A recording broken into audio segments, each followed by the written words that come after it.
Hello and welcome back unicorn medical studies. आज फिर हम एक नए टॉपिक के साथ में आए हुए हैं। इस चैनल पर हमने इससे पहले भी बहुत से मेडिकल लेक्चर्स से वो ऑलरेडी रिकॉर्ड कर डाल दिए गए हैं और साथ ही हम बहुत सी लाइव स्ट्रीम भी जो है चैनल पर डेली बेसिस पर कर रहे हैं ताकि आपकी जो प्रिपरेशन है वो अच्छे से हो सके।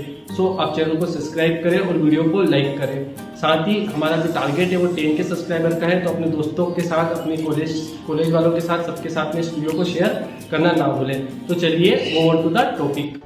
जो आज का हमारा टॉपिक होने वाला है वो रहेगा जनरल इंस्ट्रूमेंट्स के ऊपर। ये एक इम्पोर्टेंट टॉपिक है क्योंकि जब आपकी ड्यूटीज़ लगती है, क्लिनिकल्स लगते हैं ओटी वगैरह में, तो आपको इन इंस्ट्रूमेंट्स के बारे में अगर जानकारी होगी, थोड़ी बहुत इनके नाम और यूजेस पता होंगे, तो आपको वहाँ पे काम करने में बहुत मदद मिलेगी। साथ ही जो एक्सटर्नल आता है आपका वाइवा लेने के लिए, वो भी इन इंस्ट्रूमेंट्स के बारे में आपसे पूछ सकता है। तो ये टॉपिक जो इंटरेस्टिंग है और इंपॉर्टेंट है, तो आप एंड तक वीडियो में बने रहिएगा। आपको बहुत ही बेसिक इंस्ट्रूमेंट्स के बारे में नॉलेज जो रहेगा वो हो जाएगा। तो जो स्क्रीन पर आपको सबसे पहला इंस्ट्रूमेंट दिखाई दे रहा है, इसे कहा जाता है नीडल होल्डर। अब इसका यूज़ क्या होता है? जो नीडल होल्डर होता है उसका यूज़ हम करते हैं सूचरिंग नीडल को होल्ड करने के लिए, ठीक है। जब सूचर लगाते हैं तब सूचर नीडल जो रहती है उसको पकड़ने के लिए हम नीडल होल्डर का जो होता है वो यूज़ करते हैं, ठीक है। अब नेक्स्ट इंस्ट्रूमेंट जो है वो होता है एलिस टिश्यू फोर्सेप। अब इसका यूज़ कहाँ पर करते हैं? जो सिपिलरी और हेवी टिश्यू होते हैं उनको पकड़ने के लिए इसका यूज़ जो होता है वो किया जाता है। जो इलेक्ट्रो सर्जरी होती है उनमें ज़्यादातर इसका यूज़ जो होता है वो दिखाई देता है, जैसे कि breast tissue, Oval tissue. Next instrument आता है वल्सेलम। ये इंस्ट्रूमेंट मेनली गायनोकोलॉजिकल ऑपरेशंस जो होते हैं उनके दौरान ज़्यादातर यूज़ किया जाता है। जो सर्विक्स होता है उसकी टिप को पकड़ने के लिए इसका यूज़ जो होता है वो ज़्यादातर इस्तेमाल होता है। अब नेक्स्ट इंस्ट्रूमेंट आता है आर्टरी फोर्सेप। ये कॉमन इंस्ट्रूमेंट है, आपने इसका नाम जो ज़्यादातर सुना होगा। ये यूज्ड होता है जो आर्टरीज होती है उनको पकड़ने के लिए और उनको कंप्रेस करने के लिए। साथ ही माउथ केयर के दौरान जो गोस्पीज होते हैं उनको पकड़ने के लिए भी इसका यूज़ जो होता है वो करते हैं। अब नेक्स्ट इंस्ट्रूमेंट आता है राइट एंगल्ड आर्टरी फोर्सेप्स। इसका इस्तेमाल जो डेप्थ यानी गहराई में होने वाले ब्लड वेजल्स को होल्ड करने के लिए होता है। नेक्स्ट इंस्ट्रूमेंट जो है वो है बेकॉक फोर्सेप। जो इसका इस्तेमाल होता है वो होता है डेलिकेट टिश्यू यानी कि जो सॉफ्ट टिश्यू होते हैं उनको पकड़ने के लिए होता है। ज़्यादातर इसका यूज़ जो है वो लेप्रोक्टोमी या इंटेस्टिनल प्रोसीजर में होता है। अब अगला इंस्ट्रूमेंट आता है बार्ड पार्कर हैंडल, जिसे हम बीपी हैंडल भी कहते हैं। इसका इस्तेमाल जब हमें सर्जिकल पंक्चर करना हो या कट लगाना हो या फिर जो टिश्यू होते हैं उनको सेपरेट करने के लिए होता है। जो ये इमेज दिख रही है इसमें आप देख सकते हैं बीपी इंस्ट्रूमेंट विद ब्लेड। अब जो नेक्स्ट इंस्ट्रूमेंट आता है उसका नाम है कोटरी और इलेक्ट्रोकेटोरी। इसका इस्तेमाल जो वर्ड्स होते हैं उनको निकालने के लिए, साथ ही जो टिश्यू होते हैं उनको बर्न करने के लिए या फिर उनको कोगुलेट करने के लिए होता है। अब जो नेक्स्ट इंस्ट्रूमेंट आता है उसका नाम है एडसॉन थंब फोर्सेप। इसका इस्तेमाल जो नाजुक और सॉफ्ट टिश्यू होते हैं उनको पकड़ने के लिए किया जाता है। फॉर एग्जांपल जो आपकी आई लिड होती है उनको पकड़ने के लिए ये जो होता है यूज्ड होता है। अब नेक्स्ट इंस्ट्रूमेंट जो है वो आता है चीटल फोर्सेप। ये आमतौर पर यूज्ड होता है जो इंस्ट्रूमेंट्स होते हैं उन्हीं को पकड़ने के लिए ये यूज्ड होता है। मतलब जो स्टेरिलाइज्ड इंस्ट्रूमेंट्स होते हैं उनको हम इससे पकड़ते हैं ताकि जो इंस्ट्रूमेंट्स है वो इन्फेक्टेड ना हो, उन पे इन्फेक्शन जो है वो ना लगे, जैसे कि बॉयलर से स्टेरिल इंस्ट्रूमेंट्स निकालने हो, ठीक है। अब अगले इंस्ट्रूमेंट्स आते हैं डिवर्स रिट्रैक्टर्स। अब जो इनका इस्तेमाल होता है वो हमारी जब एब्डोमिनल सर्जरीज होती है उनके दौरान पर होता है। जो एब्डोमिनल वॉल होती है उसको रिट्रैक्ट करने के लिए आमतौर पर ये चीज़ जो इंस्ट्रूमेंट्स होते हैं वो यूज्ड किए जाते हैं। अब जो नेक्स्ट इंस्ट्रूमेंट है वो है डोयंस टॉवेल क्लिप। जब सर्जरी होती है उसके दौरान ड्रेपिंग होती है उसको फिक्स करने के लिए, साथ ही जो सक्शन ट्यूब होती है उसको भी फिक्स करने के लिए ये इंस्ट्रूमेंट जो होता है उपयोग में लिया जाता है। अगला इंस्ट्रूमेंट्स आता है डोयंस रिट्रैक्टर। इसका इस्तेमाल सर्जरी के दौरान ज़्यादातर किया जाता है, जैसे कि सीजरियन डिलीवरी, हिस्टेक्टोमी के लिए करते हैं। अब अगला इंस्ट्रूमेंट है मायोस टॉवेल क्लिप।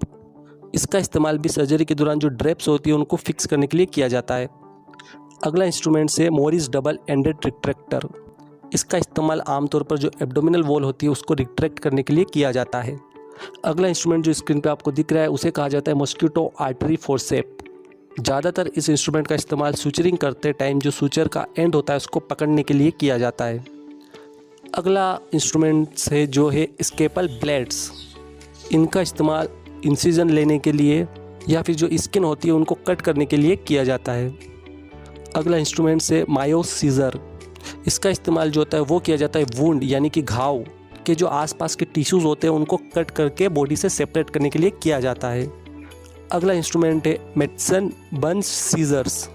इसका इस्तेमाल हम डेलिकेट टिश्यू या कमज़ोर या सॉफ्ट टिश्यू कट करने के लिए करते हैं।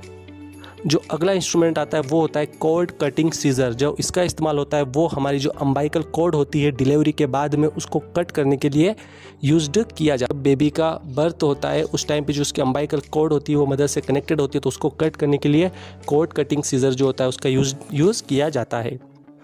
अगला इंस्ट्रूमेंट है जो वो है सेल्फ रिटेनिंग रिट्रैक्टर। ये आमतौर पर सर्जरी के दौरान हैंड्स फ्री ऑपरेशन के लिए यूज्ड किया जाता है।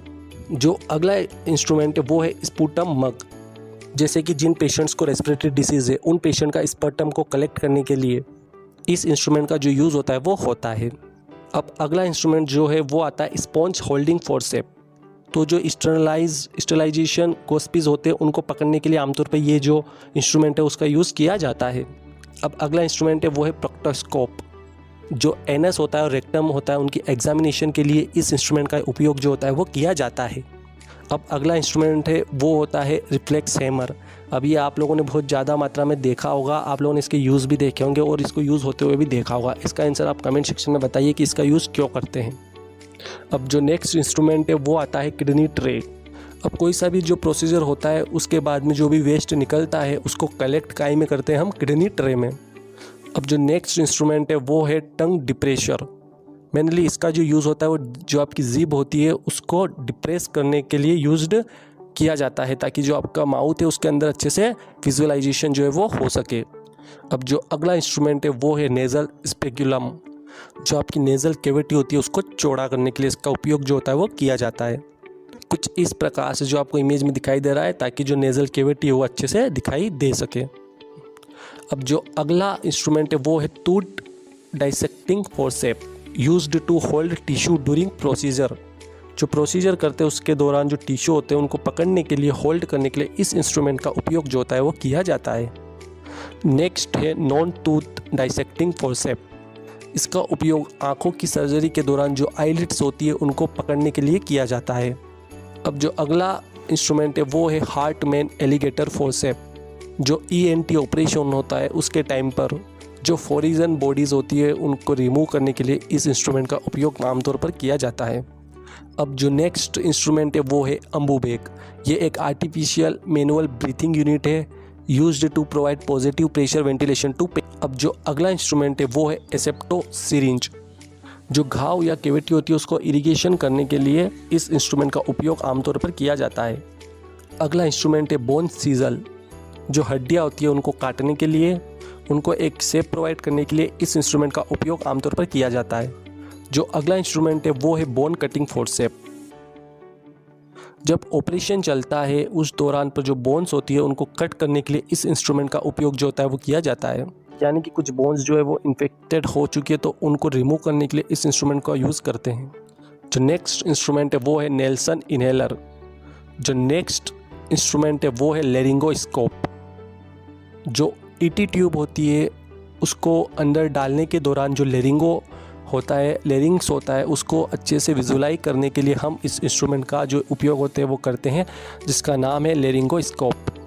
नेक्स्ट इंस्ट्रूमेंट आता है ओटोस्कोप। जो आपके कान के अंदर का इंटीरियर स्ट्रक्चर होता है उसको देखने के लिए इस इंस्ट्रूमेंट का यूज़ जो होता है वो किया जाता है। अगला इंस्ट्रूमेंट है कैली हेमिस्टर फोर्सेप।